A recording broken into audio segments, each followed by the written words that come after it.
ഉമ്മൻചാണ്ടിയെ കണ്ടവരുണ്ടാവില്ല, അത് ഭാര്യയായാലും മക്കളായാലും. അതൊക്കെ അദ്ദേഹത്തെ പോലെ ശീലമായി അവർക്കെല്ലാം. എന്റെ ഓർമ്മ വെച്ച സമയം തൊട്ട് ഇപ്പൊ അപ്പയെ കണ്ടാലും അപ്പ ആൾക്കാരുടെ ഇടയിലാണ്. അപ്പം അതൊരു പുതിയ കാര്യമായിട്ടോ അല്ലെങ്കിൽ ഒരു വ്യത്യസ്തമായ ഒരു കാര്യമായിട്ടോ എനിക്ക് തോന്നിയിട്ടില്ല. അതും അപ്പയ്ക്ക് തിരക്ക് ഇല്ലെങ്കിൽ അതാണ് വ്യത്യസ്തത ഞങ്ങൾക്ക്. ആക്ച്വലി അപ്പ ഒറ്റയ്ക്ക് ഇരിക്കുന്ന കാണാലോ അല്ലെങ്കിൽ അപ്പ ഫോൺ അറ്റൻഡ് ചെയ്യാതിരിക്കുന്ന കണ്ടാലോ അതാണ് ഞങ്ങൾക്കൊരു പ്രത്യേക ഒരു അനുഭവമായിട്ട് തോന്നാറുള്ളത്. എപ്പോഴും തിരക്ക് ആണ് അപ്പയുടെ ഒരു മുഖമുദ്രയായിട്ട് ഞങ്ങൾ എപ്പോഴും കണ്ടിട്ടുള്ളതും എപ്പോഴും ഞങ്ങൾ അറിയുന്നതും. അപ്പൊ തിരക്കില്ലാതെ കാണുമ്പോൾ ഞങ്ങൾക്കും ഒരു പ്രത്യേക ഇതാണ്. അപ്പം ആ ഒരു ശൈലിയാണ് കഴിഞ്ഞ ഒരു 40 വർഷമായിട്ട് പിന്തുടർന്നു പോരുന്നത്.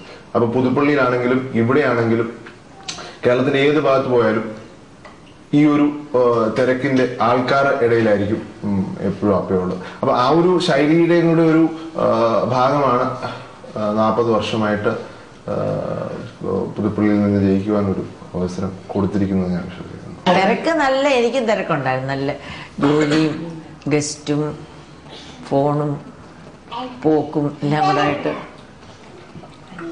എനിക്കും നല്ല തിരക്കുണ്ടായിരുന്നു. പക്ഷെ ഒന്നും ഒരു വലിയ ഇമോഷണൽ സപ്പോർട്ട് കുഞ്ഞിനെ പ്രതീക്ഷിക്കാൻ കിട്ടിയിട്ടില്ല. സ്വകാര്യതയില്ല. സ്വകാര്യ ജീവൻ എനിക്ക് വളരെ വളരെ ചുരുക്കമായിട്ട് കിട്ടിയിട്ടുണ്ട്. 40 വർഷത്തിനിടയ്ക്ക്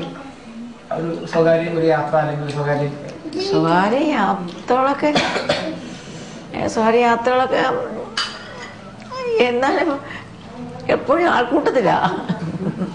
മുഖ്യമന്ത്രി ആയിരുന്നപ്പോൾ ട്രിവാൻഡ്രത്തുണ്ടെങ്കിലും ഓഫീസിലാ, രാത്രി 2 മണി വരെ ഓഫീസിലാ. പ്രതിപക്ഷ നേതാവായിരിക്കുന്നതിനെക്കാട്ടി കൂടുതൽ ട്രിവാൻഡ്രത്ത് നിൽക്കുന്നത് മുഖ്യമന്ത്രി, പക്ഷെ ഓഫീസിലാ രാത്രി 2 മണി വരെ. ഇപ്പോഴാണെങ്കിൽ ഭയങ്കര ഓട്ടോ ആണ്. ഇപ്പൊ തന്നെ 4-5 ദിവസത്തിന് ശേഷമാണ് വരുന്നത്. കഴിഞ്ഞ 2 മാസം മുമ്പ് എപ്പോഴും ഒരു ദിവസം ഞാൻ അപ്പയോട് ഒരു കാര്യം പറയാനായിട്ട് നിന്നിട്ട് 2 ആഴ്ച കഴിഞ്ഞിട്ട് എനിക്ക് അപ്പയോട് പറയാൻ പറ്റിയില്ല. ബിക്കോസ് വരുന്നത് രാത്രി ഒരുപാട് ലേറ്റ് ആയിട്ട്. അപ്പൊ ഞങ്ങൾ ഉറങ്ങും. രാവിലെ 7:30 ആകുമ്പോഴത്തേക്ക് അപ്പ അങ്ങ് പോവുകയും ചെയ്യും. അപ്പത്തേക്ക് തിരക്കിന്റെ ഇടയിൽ നമുക്ക് പറയാനും പറ്റത്തില്ല. ആഴ്ചയിലെ ആദ്യ ദിനം ഞായറായിരിക്കുന്നിടത്തോളം കുഞ്ഞുഞ്ഞു പുതുപ്പള്ളിയിൽ ഉണ്ടായിരിക്കുമെന്നാണ് പൊതുവെയുള്ള പറച്ചിൽ. 2 ഞായറാഴ്ചകളുടെ ഇടവേളകളിലാവും വിദേശയാത്ര പോലും. പുതുപ്പള്ളി പള്ളിയിൽ കുർബാന കൂടും.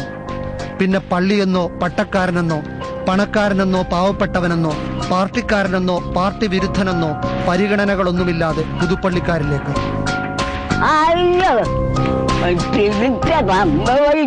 എന്റെ കർത്താവ് ഞായറാഴ്ചയോളം 4-5 ആഴ്ച കൂടുമ്പോ പോവും പുള്ള കാണാൻ. 100 രൂപ മരുന്നക്ക് മത്തായും തന്നു, കേക്കും തന്നു. പൊക്കം വീഴാതെ പൊക്കോണം എന്നും പറയുക. വളർന്നു വലുതായിട്ടും കുഞ്ഞുഞ്ഞെന്ന് വിളിക്കാനാണ് പുതുപ്പള്ളിക്കിഷ്ടം.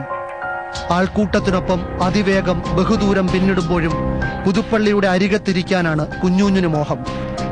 ഒരിക്കലും വേർപിരിക്കാനാവാത്ത വിധം അത്രയ്ക്കടുത്തുപോയി കുഞ്ഞുഞ്ഞും പുതുപ്പള്ളിയും.